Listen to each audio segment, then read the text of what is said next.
Почитувани сограѓани, почитувани медиуми.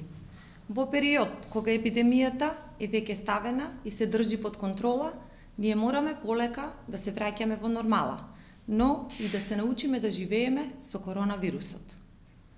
Кризата полека стивнува, но вирусот е се уште присутен. Затоа треба да продолжиме со почитување на мерките за лична заштита и заштита на јавното здравје.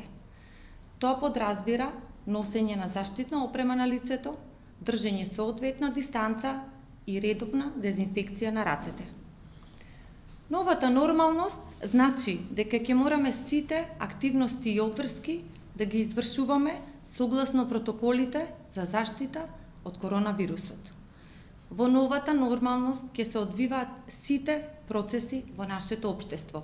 Економијата ќе се враќа полека во нормала, а сите ние ќе се враќаме на нашите работни места. Со новата нормалност ќе функционираат градинките, училиштата, факултетите, музеите, јавниот транспорт, а исто така и угостителските објекти. Светот полека се отвара, а истото ќе го правиме и ние. Новата нормалност значи и организирање на изборен процес кој ќе биде целосно безбеден како за граѓаните, така и за учесниците. Избори може да се организираат и тие да бидат 100% сигурни за сите гласачи, а и за неговите учесници, со тоа што ќе се почитуваат пропишаните мерки за заштита. Македонските институции имаат капацитет на денот на гласањето да ги обезбедат сите превентивни мерки за целосна заштита на гласачите и учесниците во изборниот процес.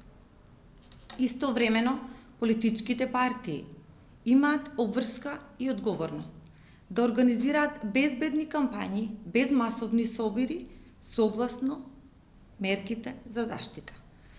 На граѓаните на нашата држава им се потребни законодавна и извршна власт која ќе работи со полн капацитет и легитимитет. Само такви институции ќе можат целосно и побрзо да се справат со здравствените и економски последици од коронакризата. Нашата држава мора подготвено да го дочека септември, да бидеме целосно спремни за справување со вториот бран на вирусот кој што не очекува на есен. Благодарам. Инел го носи најбрзиот оптички интернет до вашиот дом.